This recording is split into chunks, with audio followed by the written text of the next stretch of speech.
Hello students.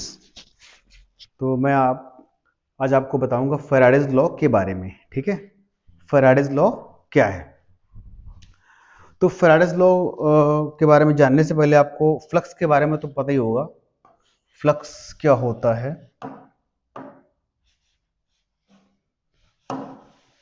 Magnetic flux क्या होता है? 5B से इसको डिनोट करते हैं। ठीक है, ये होता है B डॉट ए। बी किसको डिनोट कर रहा है? मैग्नेटिक फील्ड को। और ए क्या है? Area vector. ठीक है, इसको further B into A into cos theta भी लिख सकते हैं। थीटा क्या है? Angle between magnetic field and area vector. ठीक है, तो कितना फ्लक्स पास हो रहा है किसी पर्टिकुलर एरिया से, कितना मैग्नेटिक फ्लक्स पास हो रहा है, तो वो हो जाएगा, कितनी मैग्नेटिक फील्ड पास हो रही है किसी पर्टिकुलर एरिया से, तो वो क्या हो जाएगा? Magnetic flux. ठीक है, तो ये मैग्नेटिक फील्ड लाइंस हैं, ये किसी एरिया से पास हो रही हैं। ठीक है, और ये सपोज हमारा एरिया वेक्टर है, ये एरिया वेक्टर, इनके बीच का एंगल थीटा है। ठीक है, तो एरिया वेक्टर और ये जो येलो लाइंस बनी हुई ये मैग्नेटिक फील्ड बी है। ठीक है, तो टोटल फ्लक्स कितना पास हो रहा है इससे? B into A into cos theta है। ये तो आपको पता होगा फ्लक्स के बारे में कि मैग्नेटिक फ्लक्स क्या होता है। ठीक है, ये वेबर में होता है, वेबर। ठीक है, तो अच्छा एक चीज़ और भी है, जैसे कन्फ्यूजन रहता है स्टूडेंट्स को कि मैग्नेटिक फ्लक्स और मैग्नेटिक फील्ड में क्या डिफरेंस है। देखिए, मैग्नेटिक फील्ड, जो मैग्नेटिक फ्लक्स होता है वही क्या है? मैग्नेटिक फील्ड भी। ठीक है, बट थोड़ा सा डिफरेंस है क्या, कि देखिए जब ये किसी पर्टिकुलर एरिया से पास होगा तो इसकी काउंटिंग होती है। ठीक है, जैसे मान लो कि सन से इनफाइनाइट रेज निकल रही है चारों तरफ, पर अर्थ पे कितनी आ रही है? ठीक है, अर्थ पे कितनी आ रही, तो वहां पे काउंटिंग हो गई उसकी। तो जब काउंटिंग हो गई तो उसको नाम दे दिया गया फ्लक्स। सिमिलरली जैसे जैसे आप लोग क्लासरूम में एंटर करते हैं, बॉयज एंड गर्ल्स, लेकिन जैसे ही क्लासरूम के अंदर आते हैं तो हम उनको क्या बोलते हैं? स्टूडेंट्स। ठीक है, तो बस थोड़ा सा नाम चेंज हुआ है, बाकी है वही। तो जो स्टूडेंट अंदर आए क्लासरूम के अंदर, जो बॉयज एंड गर्ल्स अंदर आए हैं, उनको क्या बोल दिया हमने? स्टूडेंट्स बोल दिया। तो उसमें काउंटिंग होगी कितने आए हैं अंदर। ठीक है, तो यही मेजर डिफरेंस है, उसमें काउंटिंग हो रही है। जितनी ज्यादा मैग्नेटिक फील्ड पास हुई किसी पर्टिकुलर एरिया से, उतना ही ज्यादा फ्लक्स होगा। इफेक्टिव मैग्नेटिक फील्ड लाइंस, ठीक है, एंगल पे भी डिपेंड करता है, इफेक्टिव मैग्नेटिक फील्ड लाइंस कितनी पास हो रही हैं। तो चलिए, फ्लक्स के बारे में तो आपको ऑलरेडी पता ही है, तो फैराडे लॉ के बारे में डिस्कस करते हैं। तो फैराडे ने क्या बोला? According to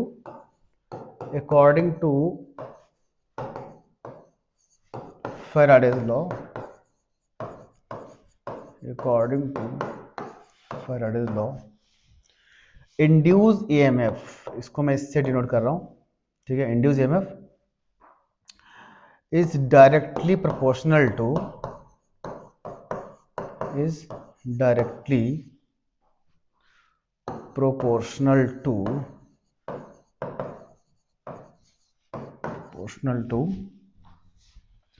rate of change of magnetic flux, rate of change of magnetic flux linked with coil। किसी कॉयल में कितना फ्लक्स लिंक्ड है और वो किस रेट से चेंज हो रहा है, लिंक्ड विद कॉयल। ठीक है, तो जो ईएमएफ इंड्यूस होगा वो किसके प्रोपोर्शनल होगा? D phi by D T, the rate of change of flux के प्रोपोर्शनल होगा। ठीक है, और अगर यहां पर सपोज एक कॉयल है तो number of turns n equal to 1 होगा। अगर बहुत सारी कॉइल्स हैं तो हो सकता है 2 हो 4 हो, तो यहाँ पे n आ जाएगा, n D phi by D T. ठीक है, और अगर मैं एवरेज फ्लक्स की बात करूं तो ये हो जाएगा n del five by del T. ठीक है, जो डी टी होता है वेरी वेरी शॉर्ट इंटरवल के लिए होता है, डिफरेंशिएशन में यूज करते हैं इसको। और जो डेल फाई, जो डेल टी और डेल फाई है वो क्या है? ऑब्जर्वेबल है। जैसे मान लीजिए 1 सेकंड के बाद फ्लक्स चेंज हुआ, 2 सेकंड के बाद फ्लक्स चेंज हो रहा है, ठीक है। मान लीजिए पहले फ्लक्स था 10 वेबर और बाद में अगले सेकंड हो गया है 20 वेबर, तो वो ऑब्जर्वेबल है, तो इसमें हम सेकंड वाला अप्लाई करेंगे। अदरवाइज डिफरेंशिएशन अप्लाई करना पड़ेगा। अगर फंक्शन दे रखा है तो डिफरेंशिएशन अप्लाई करना पड़ेगा, ठीक है। इसका और एग्जांपल लेते हैं। अभी मैं आपको विजुअलाइज कराऊंगा इसको, अभी तो मैं केवल इधर लिख रहा हूँ, लेकिन इसको मैं आपको करके भी दिखाऊंगा कि कैसे होता है, ठीक है। तभी ये समझ में आएगा, अदरवाइज ये लिखने से केवल समझ में नहीं आने वाला। तो जैसे कि मैंने बोला, मान लीजिए मैं एग्जांपल लेता हूँ। Magnetic field is the magnetic field is flux is the function of time. Suppose T square plus T plus 1, ठीक है। इसका मतलब क्या हुआ कि मैग्नेटिक जो फ्लक्स है टाइम पर डिपेंड कर रहा है, ठीक है। मैग्नेटिक फ्लक्स टाइम पर डिपेंड कर रहा है। इसका मतलब है टी इक्वल टू 1 सेकंड पे कितना फ्लक्स होगा, देखिए टी इक्वल टू 1 पर कितना फ्लक्स है। जब आप टी इक्वल टू 1 रखेंगे तो 1 प्लस 1 प्लस 1 कितना हो गया, 3 वेबर। ऐसे ही टी इक्वल टू 2 पे कुछ और आएगा, टी इक्वल टू 2 पर कुछ और आएगा, 2 का स्क्वायर प्लस 2 प्लस 1 7 वेबर। तो देखिए मैग्नेट, तो इससे ये पता चल रहा है कि मैग्नेटिक फ्लक्स किसका फंक्शन है, टाइम का। टाइम चेंज होगा तो मैग्नेटिक फ्लक्स भी चेंज होगा, ठीक है। तो इसका मतलब है कि यहाँ पर ईएमएफ इंड्यूस होना चाहिए, तो इसको हम डिफरेंशिएट कर देंगे। ई इंड्यूस कितना हो जाएगा, D phi by D T. जो प्रोपोर्शनलिटी का साइन हटाएंगे तो के इक्वल टू 1 ही आएगा, तो D phi by D T. तो कितना आ जाएगा, टी स्क्वायर का कितना हो जाएगा 2t, और t का कितना हो जाएगा 1, और इसका 0 हो जाएगा, तो कितना आ जाएगा 2t प्लस 1। तो जो मैग्नीट्यूड होगा इंड्यूस ईएमएफ का, मैं मैग्नीट्यूड की बात कर रहा हूँ यहाँ पर, अभी मैं डायरेक्शन की बात नहीं कर रहा, माइनस साइन नहीं लगाया। तो अगर हमसे पूछता है कि बताइए कि t इक्वल टू 2 सेकेंड पर कितना इंड्यूस ईएमएफ हुआ था, तो मैं t इक्वल टू यहाँ पर 2 रख दूंगा। 2 सेकेंड पे कितना इंड्यूस ईएमएफ हुआ है, 2 टू 4 प्लस 1 5 वोल्ट। 5 वोल्ट इस समय था। जब t इक्वल टू 2 सेकंड था तो उस समय कितना ईएमएफ इंड्यूस हुआ था, 5 वोल्ट। इंड्यूस ईएमएफ इंड्यूस हो ही क्यों रहा है, क्योंकि फ्लक्स चेंज हो रहा है। फ्लक्स चेंज अगर नहीं होता तो ईएमएफ इंड्यूस नहीं होगा। और आप देख सकते हैं, अगर मान लीजिए मैंने फ्लक्स को कांस्टेंट कर दिया, मान लीजिए फ्लक्स है 100 वेबर, ठीक है, वो कांस्टेंट ही है, चेंज ही नहीं हो रहा है। तो कांस्टेंट वैल्यू का डिफरेंशिएशन क्या होता है, 0 होता है। इसका मतलब है कि कोई वोल्टेज नहीं आएगा यहाँ पर, 0 वोल्ट। तो तो इंड्यूस ईएमएफ आएगा तभी जब फ्लक्स चेंज होगा, ठीक है। कुछ टर्म और बता दे रहे हैं, इसके बाद मैं इसको विजुअलाइजेशन से दिखाऊंगा कि ये कैसे काम करता है। कुछ फॉर्मूले लिख दे रहा हूँ। ये फ्लक्स कैसे कैसे वेरी कर सकता है, तो फ्लक्स डिपेंड करता है बी डॉट ए पर, डॉट प्रोडक्ट है ये, ठीक है। B into A into cos theta, where theta is the angle between magnetic field and area vector, ठीक है। अगर इसको मैं डिफरेंशिएट करूं, मान लीजिए पहला केस है, ए केस, इसमें बी कांस्टेंट है। बी क्या है, कांस्टेंट है। तो यहाँ पे इंड्यूस में कितना आएगा, D phi by D T. अगर नंबर ऑफ टर्न्स दिया तो एन से मल्टीप्लाई भी करेंगे, तो ये कितना हो जाएगा, ये हो जाएगा। अगर बी कांस्टेंट है, सपोज एरिया इज वेरिएबल, ए क्या है, एरिया वेरिएबल है, ठीक है। अगर एरिया वेरिएबल है तो ये हो जाएगा B cos theta. Generally theta यहाँ पर हम 0 ही लेते हैं, अगर क्वेश्चन में कुछ नहीं बोल रखा है तो थीटा हम 0 लेते हैं। कॉस 0 कितना होगा 1, तो बी कॉस थीटा, ये D A by D T, the rate of change of area.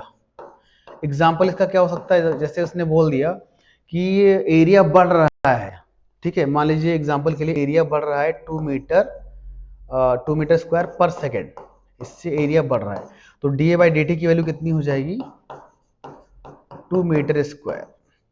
मतलब हर सेकंड में कितना एरिया बढ़ रहा है, 2 मीटर स्क्वायर। अब देखिए अगर एरिया बढ़ेगा तो फ्लक्स भी बढ़ेगा, क्योंकि वहां पे मैग्नेटिक फील्ड लाइंस हैं। जैसे मान लीजिए हर जगह मैग्नेटिक फील्ड लाइंस हैं,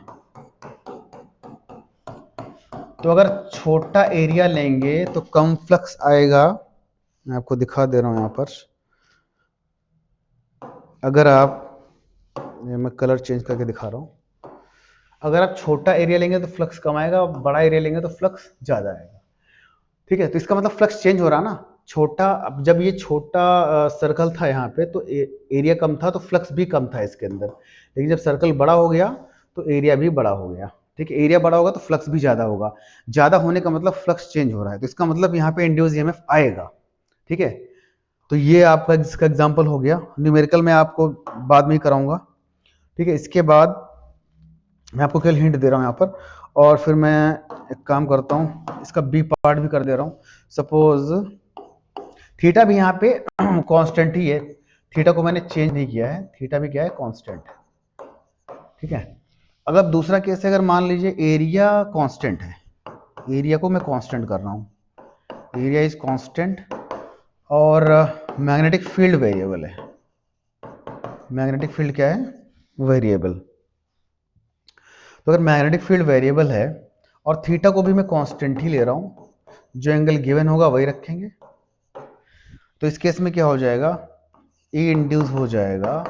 आप बी ए कॉस थीटा का डिफरेंशिएशन करेंगे तो बी वेरिएबल है, तो देखिए जो कांस्टेंट टर्म है वो बाहर हो जाता है, ए कॉस थीटा कांस्टेंट है, बी वेरिएबल है अगर, तो बी का डिफरेंशिएशन होगा D B by D T, D B by D T.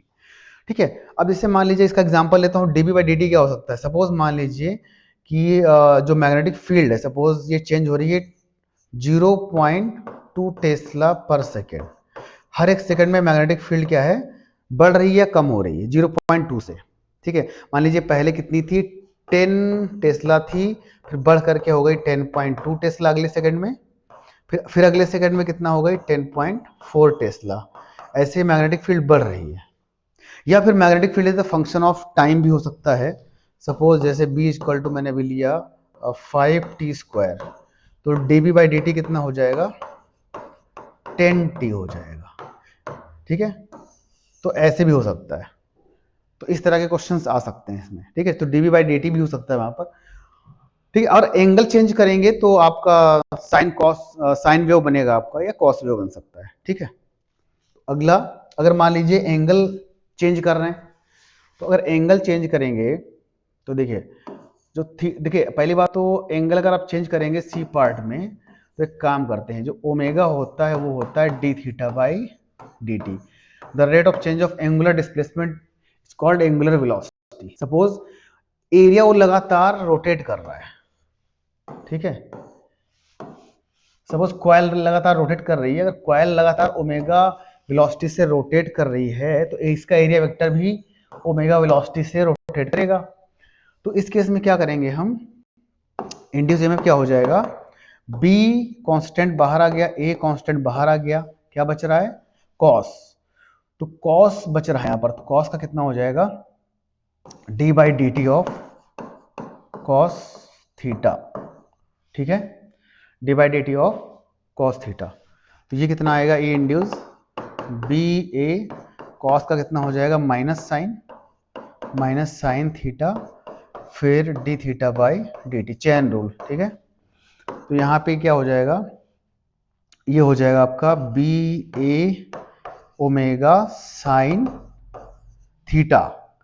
ठीक है, माइनस साइन, अगर मैं इसका मॉड लूंगा तो माइनस हट जाएगा। ठीक है, अगर मैं इसका मॉड मैग्नीट्यूड चाहिए मेरे को तो ये माइनस साइन हट जाएगा। ठीक है, तो ये आ गया बी ए ओमेगा साइन थीटा के प्लेस पे मैं ओमेगा टी लिख सकता हूं। ठीक है, थीटा के प्लेस पे क्या लिख सकते हैं, ओमेगा टी। तो ये हो गया। अगर मान लीजिए नंबर ऑफ कॉइल्स n है वहां पर, ये मैंने एक कॉइल ली है ना यहाँ पर, अगर यहाँ पे बहुत सारी कॉइल होती, ठीक है, तो यहाँ पे n लग जाएगा। तो ये फॉर्मूले बनेंगे सारे, इससे क्वेश्चन सारे सॉल्व हो जाएंगे। कुछ चीजें साइमल्टेनियसली भी चेंज हो सकती हैं, हो सकता है area and magnetic field simultaneously change हो जाए, तो उस केस में आप जो है प्रोडक्ट रूल का यूज कर सकते हैं। एग्जाम्पल के लिए मान लीजिए मैं इसका डी पार्ट ले रहा हूं, अगर इसमें मैग्नेटिक एरिया भी वेरिएबल है, एरिया भी वेरिएबल है और मैग्नेटिक फील्ड भी वेरिएबल है, तो क्या होगा, तब सिंपल है, ये हो जाएगा। देखिए अभी मैं थीटा को फिलहाल कांस्टेंट ले रहा हूं, थीटा क्या है कांस्टेंट, में थीटा की बात नहीं कर रहा हूं, तो क्या हो जाएगा, मैं बी को रोक के क्या करूंगा, B D A by D T plus A D B by D T, और अगर एंगल है उसमें तो आप एंगल भी यहाँ पे डाल सकते हैं, थीटा जो भी है कांस्टेंट था। तो अगर साइमल्टेनियसली एरिया भी चेंज हो रहा है, मैग्नेटिक फील्ड दोनों बढ़ रही है या कम हो रही है, मान लीजिए एरिया भी बढ़ रहा है और मैग्नेटिक फील्ड भी बढ़ रही है, तब आप ये फॉर्मूला अप्लाई कर सकते हैं। ये किसका एप्लीकेशन है? प्रोडक्ट रूल का एप्लीकेशन है डिफरेंशिएशन में।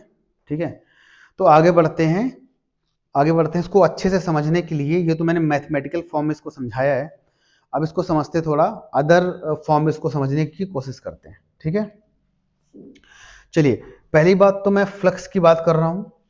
ठीक है, फ्लक्स की मैं अगर बात करूं तो मैं यहाँ पे एक फ्लो चार्ट टाइप में बनाना चाह रहा हूं। ये आपका एक फ्लो चार्ट बना रहा हूं मैं।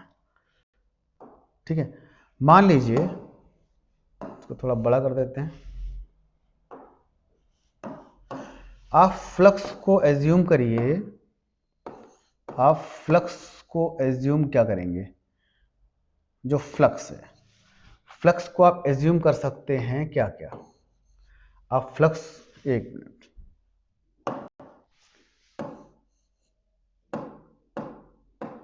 मिनट, रुकिए, इसमें इसको थोड़ा सा डिलीट कर देता हूं, मैं ऐसे ही बना दे रहा हूं इसको।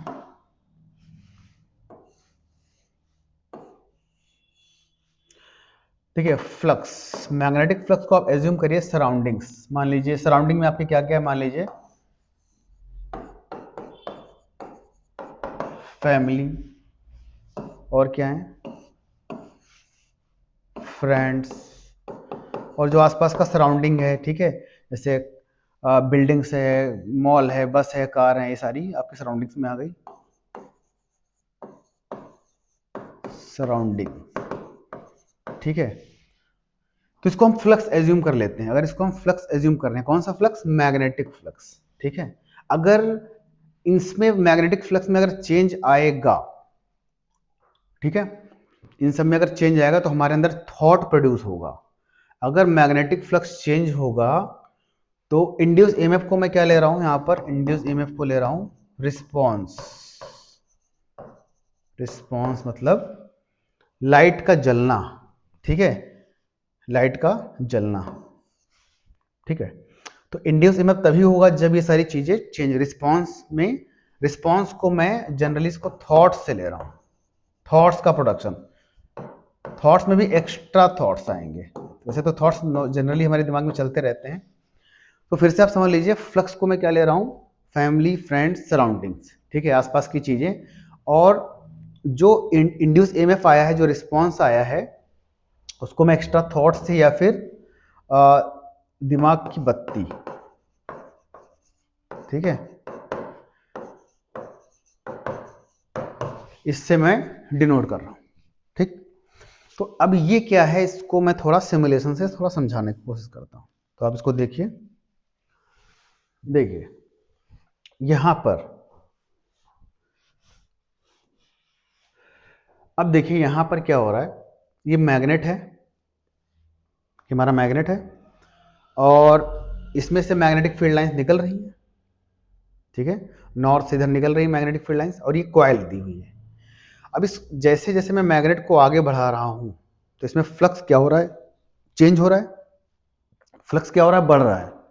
देखिए फ्लक्स बढ़ रहा है, आगे जाने पर बढ़ रहा है ना। फ्लक्स तब बढ़ेगा जब number of magnetic field lines बढ़ेंगी।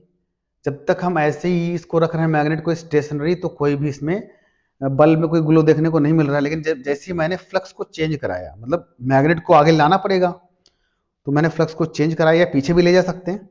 तो मैं मैग्नेट को आगे लेकर के जा रहा हूं, तो फ्लक्स चेंज हुआ, तो इसमें लाइट ग्लो कर रही है। ठीक है, मतलब फ्लक्स बढ़ेगा, फ्लक्स का चेंज होना मतलब दिमाग की बत्ती चल गई। ठीक है, फ्लक्स का चेंज होने का मतलब दिमाग की बत्ती जली। और फ्लक्स अगर चेंज हो रहा है तभी ये यहाँ, अगर और एक कंडीशन और है यहाँ पर, कि ये जो कॉइल है ये क्या होनी चाहिए? सर्किट इसका क्या होना चाहिए? क्लोज। सर्किट क्लोज होगा तभी ये बल्ब ग्लो करेगा। ठीक है, तो आप इससे समझ सकते हैं। तो मान लीजिए कि सपोज ये जो मैग्नेटिक फ्लक्स है, मान लीजिए आपके कोई फ्रेंड्स है, उसने कुछ ऐसा आपको कह दिया या बोल दिया जिसकी आपको एक्सपेक्टेशन नहीं थी, तो उस समय क्या होगा? आपकी दिमाग की बत्ती जलेगी। या उसके बिहेवियर में चेंज आ रहा है, या आपके फैमिली के बिहेवियर में चेंज आ रहा है, ठीक है। या अचानक से आप रास्ते में जा रहे हैं अपने रास्ते पर और अचानक से देखा कि सारी मार्केट बंद हो गई, कोई नहीं वहां पर, कुछ ऐसा देख लिया आपने कि आप सरप्राइज हो गए, ठीक है। तो क्या होगा, आपके दिमाग की बत्ती जलेगी। यानी कंडीशन चेंज होने पर, यानी कि फ्लक्स चेंज होने पर, फ्लक्स चेंज होने पर यानी बाहर की कंडीशन चेंज होने पे आपके अंदर क्या आएंगे, थॉट्स आएंगे। थॉट्स का मतलब क्या बताया मैंने अभी इसको, ठीक है। थॉट्स का मतलब क्या बताया मैंने, दिमाग की बत्ती, ठीक है। थॉट्स आए आपके अंदर, एक्स्ट्रा थॉट्स आए, रिस्पॉन्स क्या है आपका। अगर फैमिली या फ्रेंड्स या सराउंडिंग में कोई चेंज आएगा तो आपके अंदर क्या आएंगे, थॉट्स आएंगे। थॉट्स का मतलब दिमाग की बत्ती जली है आपकी, ठीक है। अगर कोई ऐसा कुछ खास नहीं हो रहा है, जो डेली लाइफ में हो रहा है वही हो रहा है, तो आपका रिस्पॉन्स नहीं होगा, ठीक है। तो ये देखिए, अगर मैं फ्लक्स को चेंज करा रहा हूँ, यानी कि सराउंडिंग चेंज हो रहा है, आपके आसपास का कुछ भी चेंज हो रहा है, आपके फ्रेंड्स का बिहेवियर चेंज हो रहा है, या कुछ उसने ऐसा कर दिया जो आप एक्सपेक्ट नहीं कर सकते थे, तो इस केस में क्या होगा, आपके अंदर रिस्पॉन्स एक आएगा ही, थॉट्स तो आएंगे ही आएंगे, ठीक है। जैसे जो नॉर्मल लाइफ चल रही थी, अगर उससे कुछ अलग होगा तो आपके अंदर क्या आएंगे, थॉट्स आएंगे, ये देखिए, ठीक है। तो इस वजह से क्या हो रहा, फ्लक्स अगर चेंज होगा, यानी आपका सराउंडिंग या फैमिली फ्रेंड्स ये सब चेंज हो रहे हैं, कुछ बिहेवियर चेंज हो रहा है, तो आपके अंदर थॉट्स आएगा, यानी कि दिमाग की बत्ती जलेगी, ठीक है। या मान लीजिए आपके जो पास में स्टूडेंट बैठा हुआ था, उसके नंबर काफ़ी कम आते थे और अचानक से उसके नंबर बढ़ गए, उसने पढ़ाई पे ध्यान दिया, तो क्या हुआ, आपके दिमाग की बत्ती जली कि अरे ऐसा कैसे हो गया, ठीक है। तो ऐसा भी होता है। तो ये क्या हो रहा है कि सडन बिहेवियर चेंज, यानी कि मैं इसको किससे एसोसिएट कर रहा हूँ, फ्लक्स से। उसको फ्लक्स से मैं एसोसिएट कर रहा हूँ कि जो सडन बिहेवियर का चेंज है वो फ्लक्स है आपका, और उसका जो रिस्पॉन्स क्या है, वो दिमाग की बत्ती जल रही है, ठीक है। समझ में आई बात। तो फ्लक्स का चेंज होना, वो फ्लक्स कैसे भी चेंज हो, हमें इससे नहीं मतलब, फ्लक्स चेंज हो रहा है। तो फ्लक्स या तो हम मैं मैग्नेट को आगे ले जाने से चेंज करा सकता हूँ, या मैग्नेट को पीछे ले जाने से चेंज करा सकता हूँ। यहाँ पर मैग्नेट के प्लेस पे दूसरा कॉइल भी रख सकता हूँ जिसमें ऑलरेडी करंट फ्लो कर रहा हो, ठीक है। अच्छा, दूसरा जो ईएमआई का जो पर्पस क्या है, ईएमआई का पर्पस ये है कि देखिए, इस कॉइल को आप देखिए ध्यान से, इस कॉइल में कहीं कोई बैटरी लगी है क्या, कोई भी बैटरी नहीं लगी है। लेकिन बिना बैटरी के अगर हमें करंट को फ्लो कराना है, बिना किसी एक्सटर्नल सोर्स के, डीसी एसी कोई सोर्स नहीं है, उसकी वजह से अगर हमें यहाँ पे करंट फ्लो कराना है, तो हमें ईएमआई का यूज करना पड़ेगा, ठीक है। फ्लक्स को चेंज कराना पड़ेगा। तो ये पॉसिबल है कि हम करंट को फ्लो करा सकते हैं अगर सर्किट क्लोज है तो, ठीक है। कभी कभी ऐसा होता है कि अच्छा, क्या ऐसा हो सकता है कि अगर मैं मैग्नेट को आगे पीछे ले जाऊं और ये बल्ब ग्लो ना करे, इसमें करंट फ्लो ना करे, क्या ऐसा पॉसिबल है। देखिए, ये तो फैराडे ने बता दिया कि अगर आप फ्लक्स को चेंज कराएंगे तो ईएमएफ इंड्यूस होगा, लेकिन अगर सर्किट क्लोज नहीं है तो फिर ईएमएफ तो इंड्यूस होगा बट करंट फ्लो नहीं करेगा। सपोज एक कॉइल है, ठीक है, इसमें देखिए अगर फ्लक्स आप चेंज कराएंगे, तो अगर इसमें आप फ्लक्स चेंज कराते हैं तो फिर इसमें करंट फ्लो करेगा, ठीक है। लेकिन अगर एक कॉइल कट है कहीं से और फिर भी इसमें फ्लक्स चेंज करा रहे हैं तो कोई करंट फ्लो नहीं करेगा। ईएमएफ तो इंड्यूस हो जाएगा बट करंट फ्लो नहीं करेगा, ठीक है। और करंट फ्लो नहीं करेगा तो फिर बल्ब ग्लो होगा नहीं। तो इसका एग्जांपल मैं इसको जनरल लाइफ से, डेली लाइफ से कैसे जोड़ सकता हूं कि अगर सर्किट ओपन है, सर्किट ओपन का मतलब है जैसे कुछ स्टूडेंट्स होते क्लास में, उनको कितना भी समझाया जाए कि पढ़ लो, वो नहीं पढ़ते हैं, या पेरेंट्स कितना समझाएं वो नहीं पढ़ते हैं, शोर करते हैं, तो उनके ऊपर कोई फर्क नहीं पड़ता, ठीक है। अब इसका मतलब उनका सर्किट ओपन है, ठीक है। तो सर्किट को क्लोज रखना पड़ता है तभी अच्छे से पढ़ाई होती है, ठीक है। दूसरा कि अगर मैं नंबर ऑफ टर्न्स बढ़ा दूं, नंबर ऑफ टर्न्स कॉइल के बढ़ा दूं, तो फ्लक्स, तो ये जो वोल्टेज है काफी बढ़ जाएगा, ये वोल्टेज काफी बढ़ जाएगा। इसका मतलब क्या हुआ, देखिए आपको मैं नेक्स्ट पेज पे लेके जा रहा हूं। देखिए, इसमें एक टर्म और था, ए इंड्यूस, क्या था, N D phi by D T. अगर नंबर ऑफ टर्न्स यहां पर एन है, ठीक है, नॉर्मली अगर n इक्वल टू 1 है तो हम क्या लिखते हैं, मान लो एक ही कॉइल है तब लिखेंगे D phi by D T लिखेंगे, बट 2 कॉयल हैं तो 2 into D phi by D T हो जाएगा, 3 हैं तो 3 into D phi by D T हो जाएगा। तो एन क्या बता रहा है? सेंसिटिविटी। एन क्या बता रहा है? सेंसिटिविटी, मतलब कितना सेंसिटिव है ईएमएफ। ठीक है, जैसे मान लीजिए आप अपने फैमिली के लिए ज़्यादा सेंसिटिव हैं, ठीक है, तो इस केस में क्या होगा कि अगर थोड़ा सा भी कुछ चेंज आएगा तो आपके अंदर बहुत ज़्यादा चेंज आने की पॉसिबिलिटी है, ठीक है। या फिर आप फ्रेंड्स के लिए ज़्यादा सेंसिटिव हैं। जैसे मान लीजिए एग्जांपल लेता हूँ, जैसे आपके आसपास मान लीजिए कि छोटा मोटा कोई एक्सीडेंट हो जाता है तो उसके लिए आप ज़्यादा सेंसिटिव रहेंगे, उसके लिए आप ज़्यादा कि हमारे आसपास एक आज ऐसी प्रॉब्लम हो गई है, आप डिस्कस करेंगे अपने फ्रेंड से। लेकिन वही अगर न्यूज़ है कि अमेरिका में 2 लोग का एक्सीडेंट हो गया तो उसके लिए ज़्यादा आप रिस्पॉन्स नहीं करेंगे। तो आप किसके लिए ज़्यादा सेंसिटिव हैं वो डिपेंड करेगा। तो यहाँ पर नंबर ऑफ कॉइल्स अगर बढ़ती है, ठीक है, तो फ्लक्स तो वोल्टेज भी बहुत तेजी से रैपिडली चेंज होगा, ठीक है। अगर एक एग्जांपल मैं ले रहा हूं एक और आपको, जैसे मान लीजिए एक कॉइल थी यहां पर, अगर एक कॉइल है n=1 तो उसमें जो d5/dt की वैल्यू है वो है मान लीजिए 5 वेबर पर सेकेंड। कितना? 5 वेबर पर सेकेंड। अगर नंबर ऑफ कॉइल 5 हो गई तो कितना हो जाएगा? 5 d5/dt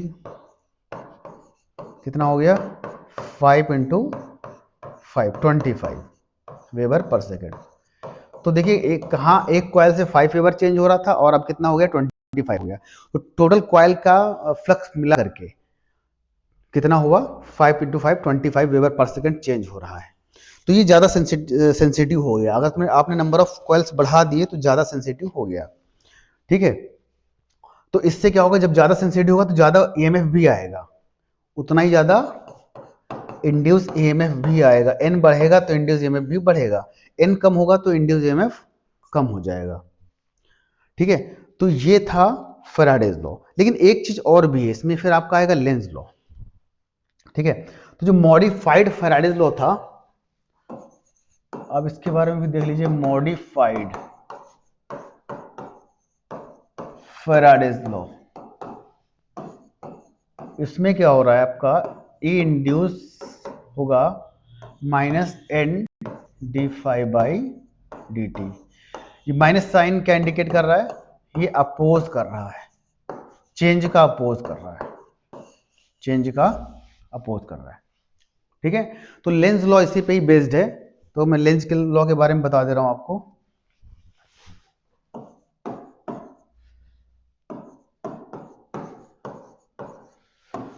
लेंज लॉ क्या बताता है? इंड्यूस्ड करंट, ठीक है, induced current in a coil opposes the cause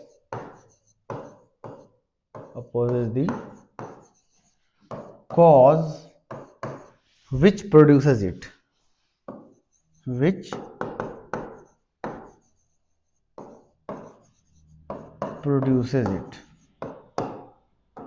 ठीक है। तो इंड्यूस करंट उस कॉज का अपोज करेगी जिसकी वजह से ये प्रोड्यूस हुई है, ठीक है। इसका मतलब ये है कि जो आपको मैंने करंट दिखाई उसमें, मान लीजिए कॉइल है और ये मैग्नेट था,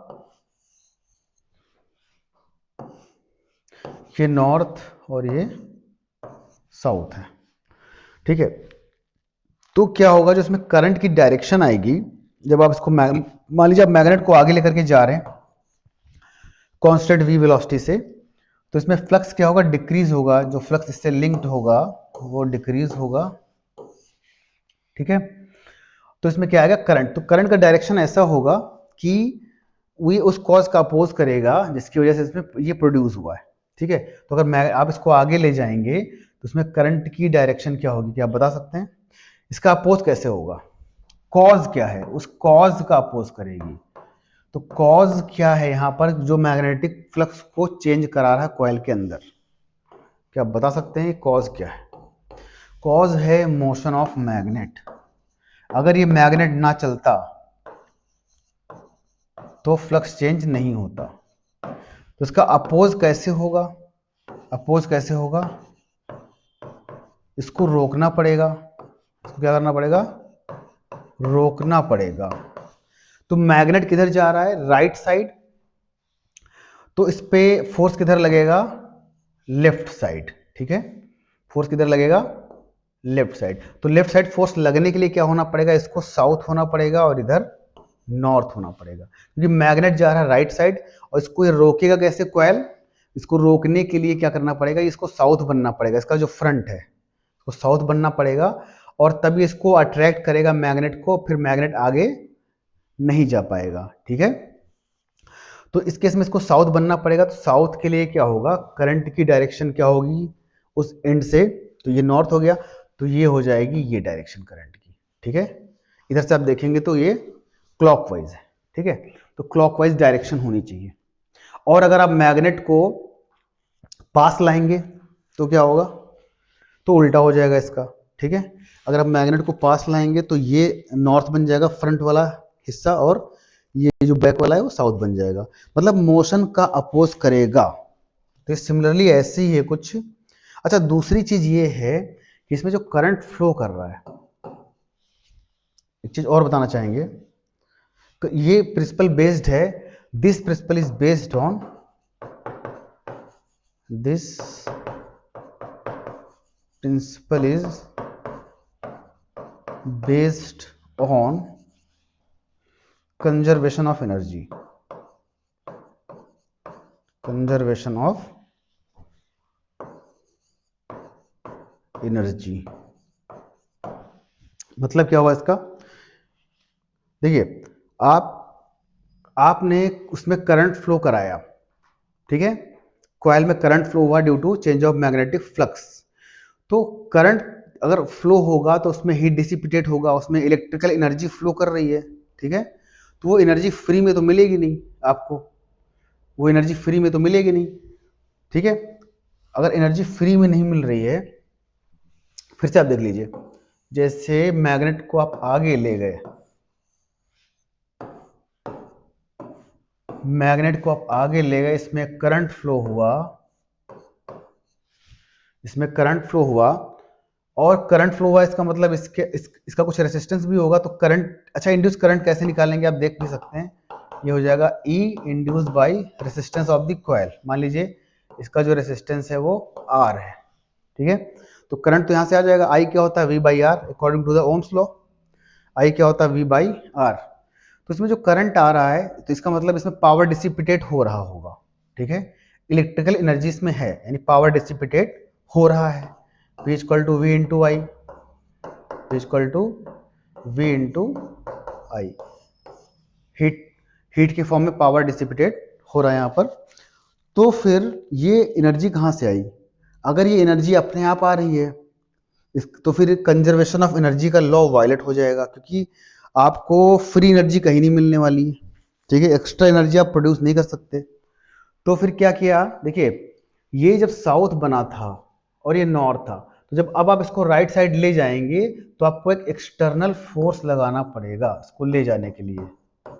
ठीक है, ये F एक्सटर्नल आपको लगाना पड़ेगा राइट साइड, तब जाएगा। क्यों? बिकॉज इधर मैग्नेटिक फोर्स लग रहा है। ठीक है, इसको खींच रहा है क्योंकि कॉइल का जो ये फ्रंट है साउथ बन गया है और साउथ नॉर्थ को अट्रैक्ट करेगा। तो आपको अगर मूव कराना है मैग्नेट को इधर राइट साइड तो आपको फोर्स तो लगाना पड़ेगा। ठीक है, तभी जाएगा, बिकॉज ये इसको अट्रैक्ट कर रहा है, तो आपको दूर ले जाने के लिए इसको एक्सटर्नल फोर्स अप्लाई करना पड़ेगा। मान लीजिए मैग्नेट को खींच रहा है 10 न्यूटन से, तो आपको भी 10 न्यूटन अप्रॉक्स फोर्स अप्लाई करना पड़ेगा इस तरफ, तभी ये आगे की तरफ पॉसिबिलिटी की जा सकता है। ठीक है, तो आपने जो वर्क कराया एक्सटर्नल फोर्स का जो वर्क है, ठीक है, जो आपने वर्क कराया है वही इलेक्ट्रिकल एनर्जी के फॉर्म में स्टोर हुआ है। समझ में आई बात? तो यहाँ पे कोई भी लॉ वायलेट नहीं हो रहा है। जो आपने एक्सटर्नल वर्क कराया है, ऐसा नहीं कि ये फ्रीली मूव करेगा मैग्नेट। मैग्नेट को मूव कराने के लिए फोर्स लगाना पड़ेगा। अगर आप चाहते हैं फोर्स ना लगाना पड़े तो करंट भी फ्लो नहीं होगी। अगर मैं इसको कट कर देता हूं कॉइल को, अगर मैं यहाँ पे कट कर दूं एक, तो करंट फ्लो नहीं होगा। करंट फ्लो नहीं होगा तो अपोज कौन करेगा? कोई नहीं। तो यहाँ पे ऐसा नहीं कि यहाँ पे इंड्यूस ईएमएफ नहीं है, इंड्यूस ईएमएफ तो होगा, क्योंकि फैराडे ने बोला है कि यहाँ पे जब आप इसमें मैग्नेटिक फ्लक्स चेंज होगा तो ईएमएफ इंड्यूस होगा, ठीक है। लेकिन इंड्यूस करंट नहीं आ पाएगा, बिकॉज करंट को फ्लो करने के लिए क्लोज सर्किट की नीड होती है, जो कि यहाँ पे अवेलेबल नहीं होगा अगर यहाँ पे मैं कट लगाता हूँ, ठीक है। तो इंड्यूस ईएमएफ तो रहेगा पर करंट इंड्यूस नहीं रहेगा, और जब इंड्यूस करंट ही नहीं रहेगा तो अकॉर्डिंग टू लेंज लॉ क्या होगा? कोई अपोज नहीं कर पाएगा, ठीक है। तो ना नॉर्थ बनेगा ना साउथ बनेगा, क्योंकि करंट फ्लो ही नहीं हो रहा है। समझ में आई बात? तो ये इसका रीजन है। समझ में आई बात? तो आप देख सकते हैं यहां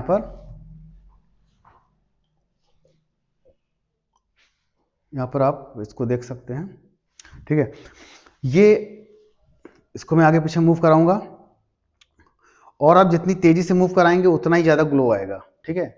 अब मैं इसके बीच में ले जा रहा हूं तो कोई फ्लक्स चेंज नहीं हो रहा। देखिए थोड़ा सा मैं अगर लेफ्ट राइट कर रहा हूं तो कोई फ्लक्स, क्योंकि फ्लक्स कांस्टेंट है इसके अंदर, अभी चेंज नहीं हो रहा। चेंज तभी होगा जब बाहर जाएंगे, चेंज तभी होगा जब बाहर जाएंगे। अभी कोई फ्लक्स चेंज नहीं हो रहा है, तो कोई इसमें ग्लो नहीं आ रहा बल्ब में। सर्किट क्लोज है ऑलरेडी, आप देख ही रहे हैं, और पोलैरिटी भी चेंज होगी, ठीक है। पोलैरिटी चेंज हो रही है ना, ये आप देख सकते हैं। दूर जाने पर, पास आने पर डायरेक्शन चेंज हो रही है अकॉर्डिंग टू लेंज लॉ, और डायरेक्शन अगर चेंज होगी, ठीक है, तो क्या होगा? E induce equal to minus N D phi by D T के अकॉर्डिंग यहाँ पर प्लस माइनस भी, पोलैरिटी चेंज होगी, ठीक है। तो ये आप यहाँ से इसको देख सकते हैं, और चाहे तो मैं आपको साउथ और नॉर्थ करके भी दिखा सकता हूँ इसको, ये आप देख सकते हैं इधर, ठीक है। इसको देखिए, आप स्लोली मूव कराएंगे तो कम आ रहा है वोल्टेज, तेज मूव कराएंगे तो ज़्यादा आएगा, ठीक है। और आपको इसको स्टॉप कर देंगे तो क्या होगा? स्टॉप अगर आप इसको कर देंगे तो क्या होगा? कोई फ्लक्स चेंज नहीं हो रहा है। फ्लक्स तो जा रहा है कॉइल के अंदर, पर कोई फ्लक्स चेंज हो रहा है क्या एट दैट इंस्टेंट? नहीं हो रहा है, ठीक है। Because D phi by D T का मतलब क्या हुआ कि फ्लक्स का चेंज टाइम के रिस्पेक्ट में, जो कि हो ही नहीं रहा है यहाँ पर। टाइम के रिस्पेक्ट में फ्लक्स चेंज नहीं हो रहा है। इसमें नंबर ऑफ लाइंस कितनी जा रही हैं? 4 जा रही हैं, वो 4 ही हैं, ठीक है, वो चेंज नहीं हो रही है। तो ये कॉन्सेप्ट आप यहाँ से अच्छे से इसको समझ सकते हैं, ठीक है। Thank you class.